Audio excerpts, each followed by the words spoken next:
everybody. Welcome to a midweek conversation. Talk a little bit about this past Sunday's message, some of the reading, some related thoughts, wherever the conversation goes, since we do no planning. I shouldn't say we do no planning. We know we talk about, but we don't write a script out.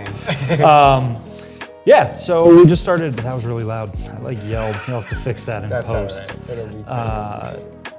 So we just started a new series, diving into Psalms. Had some cool conversations with people already. I think kind of like one of the things we suspected was a lot of people haven't spent much time studying the Psalms. Mm-hmm. And so I think this will be a lot of fun for us to dive into as a church and hopefully take people through some new elements of studying the Bible. Any thoughts on the message? We looked at some broad categories very quickly. Yeah. We didn't really define them. We'll do that in the coming weeks. Yeah. Looked at how to study the Psalms, the types of parallelism and things like that. But any thoughts? For me, I would probably put myself in the camp of someone who has not spent a lot of time studying the Psalms. Cool. I've used the Psalms as morning devos. I've used them for just reading through the Psalms and all right, I'm just going to spend time with the Lord and just read through the Psalm. But I don't think I've ever studied them. Cool. Like I study, say, Ephesians or Romans. Sure. So this is going to be great because there were some things that I didn't know that you mentioned. Some of the categories that you mentioned. I think what I was familiar with was parallelism. Okay. Now, I didn't know what that actually entailed totally. Yeah. I knew the contrast. Mm-hmm. And, if it's reiterating something, it's trying to, listen to this, Yeah. But yeah, I think the sermon was very, I don't want to say informative because that's all right. You know what I mean? It's informative, but it was theologically informative. How about that? It wasn't just information of all right, this is just kind of passerby information, but it's I think it was very helpful information of how we're going to approach the Psalms instead of just reading it and then here you go, Yeah. So I'm excited. I'm pumped. I'm looking forward to it. One of the most common comments that I've received, which I'm really looking forward to that week, and I figured it was going to be, several people have been like, imprecatory, what is that? I have never heard of that word before. And the tough thing is, sometimes when there's a word, you can give the longer definition of the word and in place, but the tough thing with imprecatory is it's really hard to describe that type of psalm in an with simpler words, because imprecatory is just the best word for what that type of psalm is. I was even laughing with Sherry earlier. I was like, I could expand on and be like, psalms of righteous indignation that call for justice and punishment. You could, but it's very long. It's very long and wordy and complex. It's an imprecatory psalm. That's what it is. So it's a new word, but it'll be a lot of fun to define that word and help people realize what it is. Well, I think it's super helpful because I think a lot of times we read some of the Psalms and they're very intense. Yeah. I mean, David is literally praying for the death of people. He is praying that God would strike people. He's praying. I mean, it's then what do you do with that? Is that just an old? I don't want to get ahead of myself. That week's going to be a really fun week because there are misconceptions around those types of psalms, and so that's going to be a really, really fun week. But I think this series is going to be first and foremost. Great. I'm praying that it's Spirit-led and God glorifying. But secondly, I think it'll be a lot of fun because it'll be looking at the Bible in a new light for a lot of us, and that's always cool to get to do. Yeah. But so this week, we did the introduction, and if you're listening to this and you're like, what are they talking about? You probably haven't listened to the sermon. Watch the sermon. Watch the sermon. Parallelism, what's that? Watch the sermon. Yeah. Imprecatory. This week, we introduced the series. We talked about a very brief overview of everything. And then we specifically looked at maybe the most common type of psalm and the most easily recognizable, psalms of hymn or psalms of praise. Yeah. And you can also see them referred to as liturgy psalms that would be used in like a worship service. And then we looked at different types of hymns, royal hymns, enthronement hymns, creator hymns, history hymns, Zion hymns, all these cool different types. And so the reading this week was, look at, here are 5 different types of hymn psalms. What category do you think each one would fall into? Is this a enthronement hymn or is this a history hymn? In enthronement versus history, there's going to be some overlap. Yeah. Maybe creator versus Zion, that's going to be a little bit starker of a difference. But my hope is that as you're reading through some of these, and even you and I, as we were talking about them beforehand, I think you could give multiple answers for some of the hymns. That was one of the points in the sermon. This is a big overarching umbrella, picture, whatever you want to use. But not every psalm is going to be like perfectly, you might be like, I think Psalm 9 is this. I'm like, well, I tend to see more of this language in it. Yeah. Now, if I'm just totally making stuff up, then I could be wrong. But the point isn't to be right or wrong. The point is to take the time to study the words and to study the imagery and the language and the way, and learn how to study the Psalms. Man, that's good. Yeah. And so if you were watching this video to be like, okay, I want to see if I got the right answer, spoiler alert, we're not going to do that. That's not the point.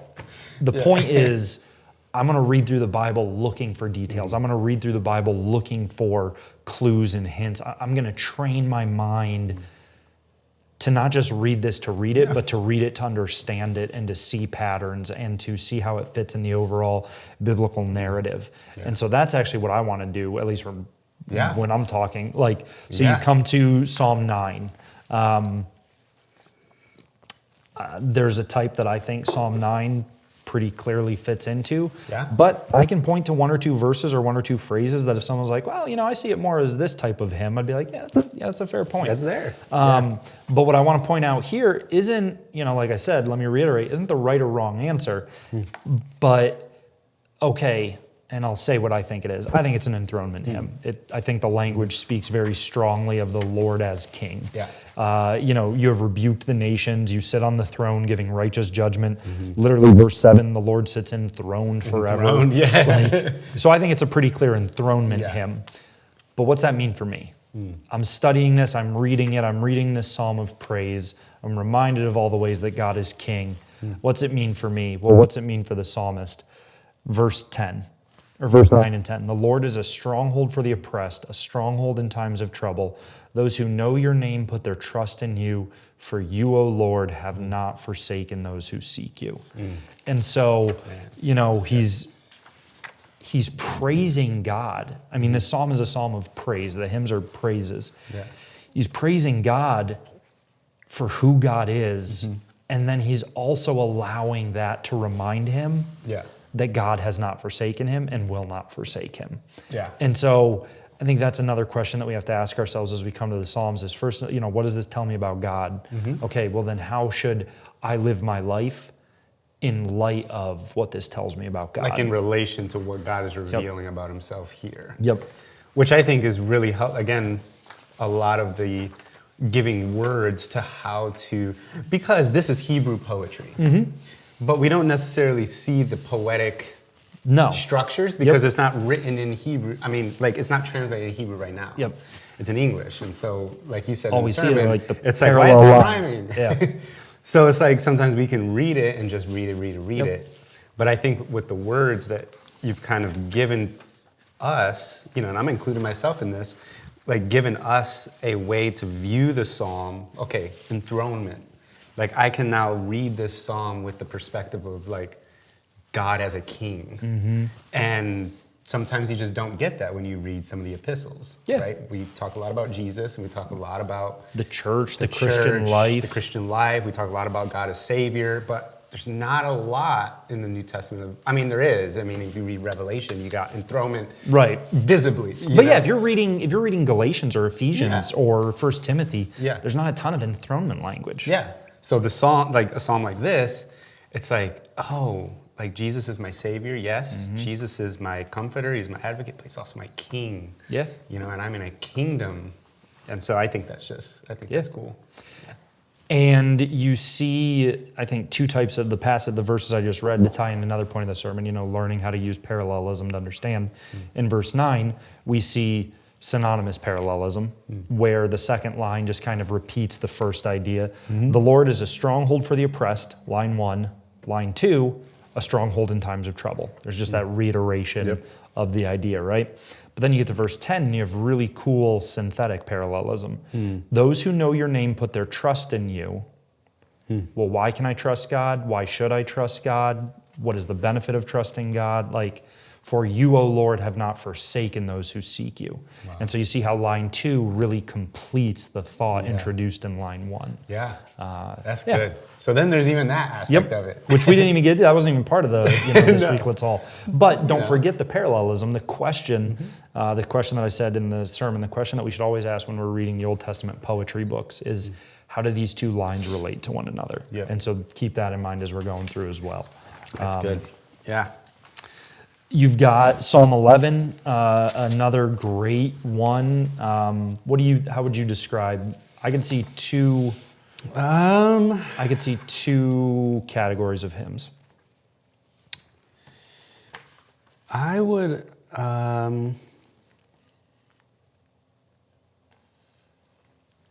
don't know. I think I would say I don't want to say enthronement. I don't think it's enthronement. The reason I want to say enthronement is the Lord is holy in his temple. The Lord's throne is in heaven. The Lord's throne is in his. Okay, so there's enthronement, but there's also let him rain coals on the wicked. Yep. Which could be the idea of sovereign king as judge. Yeah. I think you see Zion language. Okay. We talked about anytime you see language about the temple and God's presence and his eternal presence, there's a theme of Zion. I think you could argue that this is an Israel hymn where it's talking about how God protects his people and how he cares for and provides his people. So would you say a historical hymn or an Israel hymn? I think I would lean, and honestly, I don't think it's an Israel hymn because it's such a small part that talks about God and his people. I'd lean more Israel versus historical, because with history, and we'll get to a history psalm, but with history, you really see that recounting of he did this, he did this, he did this. Moses walked with us through the, okay. So I tend to see this as a Zion hymn or an enthronement hymn. Okay. But again, the idea isn't so much, am I right? The idea is, how is this helping me have a better understanding of who God is? Yeah. And I think one of the things that's tempting for Christians, especially in a world where so much is going wrong and terribly so frequently around us, is to forget that God is still sovereign and that righteousness will prevail. It's easy to get pessimistic. It's easy to get cynical. It's easy to get bogged down. And so something like this, the Lord is righteous. He loves righteous deeds. The upright shall behold his face. Wow. How does this help me understand God? The psalm like this reminds me that God's righteousness will prevail. It has not changed. Don't get into a cynical spiral. Yeah. Don't forget that this is who God is. And so I think that, like we said with Psalm 9, it's not am I right or wrong in my categorization. It's as I'm approaching it, desiring to understand it, am I coming away with a deeper appreciation of who God is? That's good. Yeah, and I really enjoy that this is kind of the encouragement to do through the week. Because this past Sunday, during youth, we talked about the attribute of God's holiness. Yeah. And one of the things that we talked about was God's complete perfection. God doesn't try things. Right. God doesn't, he does things. Yep. And he does them the best that they could possibly be done. But we also talked about how you just said, it's hard for us sometimes to see God as a completely perfect God. Yeah. Because of all the imperfection that's around our life and our families and our friends and our schools, whatever. And so I think that reading these Psalms and being able to all right, is this an enthronement hymn? If it is, what does that tell me about God's holiness? Yeah. Is just a great way to tack on for the youth. Yeah. Parents, if you're watching this, talk about this with your kids. Like a form of parallelism with the teaching. Yeah. Yep. Yeah, where the two teachings are running alongside each other. And Yeah, you're reinforcing the teaching, letter. reiterating the idea that God is holy and what does that mean in his kingship. Yep. Which that's not the only one, but that's the one that sticks out the most Yeah. for me because we talked about it. But Yep. I just think it's cool. I think it's solid. And I think that's part of learning how to study the Bible Yeah. and see how the whole tapestry comes together. The next couple of Psalms, you've got Psalm 29. Yeah. That's a pretty blatant creator hymn. You've got language of sovereign over the waters, sovereign over the trees. Like that's You're a pretty, creator. that's pretty blatant creator hymn. Psalm 66, I think the section is literally like, I will recount your wonderful deeds. It's a pretty obvious history hymn, especially when you go through and it's like, you did this, you did this, you did this. But again, as you read through those, don't just look for the obvious, but look for, okay, what does this teach me about God? Yeah. What does this remind me about God? How does this shape my response to who he is? Yeah. And then you come to Psalm, where'd it go? I took my bookmark out. 146? Yeah, you come to Psalm 146. And this is, again, one that I think, I think you can make a case for one or two based on, one or two different lines. And so let me ask you, Mario, rather than what type of hymn is this, how does Psalm 146 shape your understanding of God and your approach to God?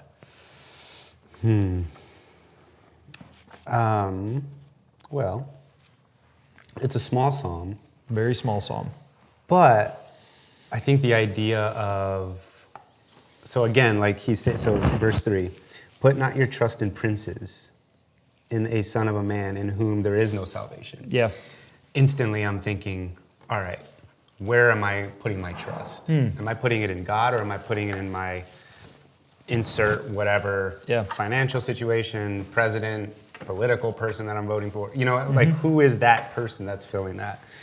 Blessed is he whose help is the God of Jacob, whose hope is in the Lord his God, who made the heaven and earth and the sea and all that is in them. So you got creator, but the creator is, it's like, it's fueling the idea that you can trust in God and you should only put your trust in the Lord as the only one who's sufficient to be able to hold it and have that. So for me, reading a psalm like that encourages me, again, like questions, where's my trust lying? Is it lying in me? Is it lying in what I can do? Who is in office? Whatever, what job I have? Who's my boss? Yeah. Or is it in the King of Kings? Yep. And then that helps me to relate to God as a person who is submitted to him as his servant, as his son. And so, I think, but then you have the overlap of creator and you have the overlap of creator, you've got overlap of earthly rulers. So if somebody was like, it's a royal psalm, I'd be like, yeah, I see that,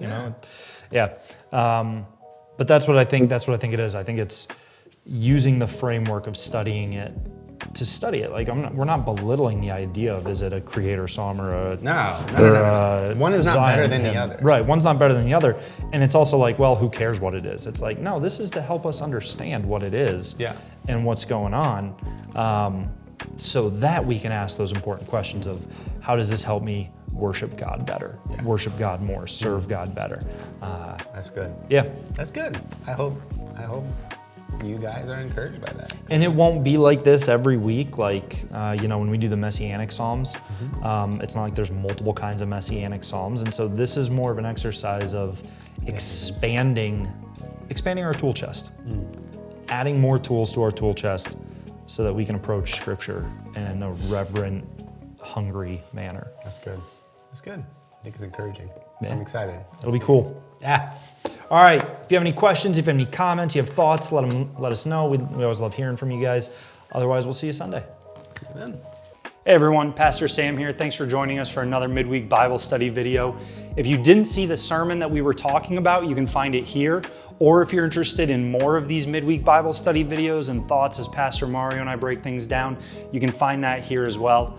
Make sure you like and subscribe to the channel to stay up to date on all our content. Thanks for joining us.